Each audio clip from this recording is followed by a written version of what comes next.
diagnosis, the word dia means separate. Gnosis comes from knowing. So they separate and know. In other words, they give it a name. Giving it a name. So, get a biopsy of a tumor, of a mass, and I see that the cells have a certain, what they call morphology, a certain shape, and it's happening in a tube. So I'm going to call that, it's a duct. I'm going to call that ductal carcinoma in situ. You know, so the names we give it is just a description of what's there. Adenocarcinoma. Adeno means from a gland. Carcinoma, it means, you know, proliferation of cells. Hypertension, high blood pressure.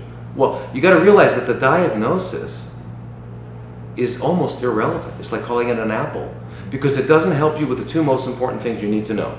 How did I get it and how do I get rid of it? What we want to do is realize that we all are at varying degrees away from being at optimal functioning, which is health. Health is optimal functioning of the organism.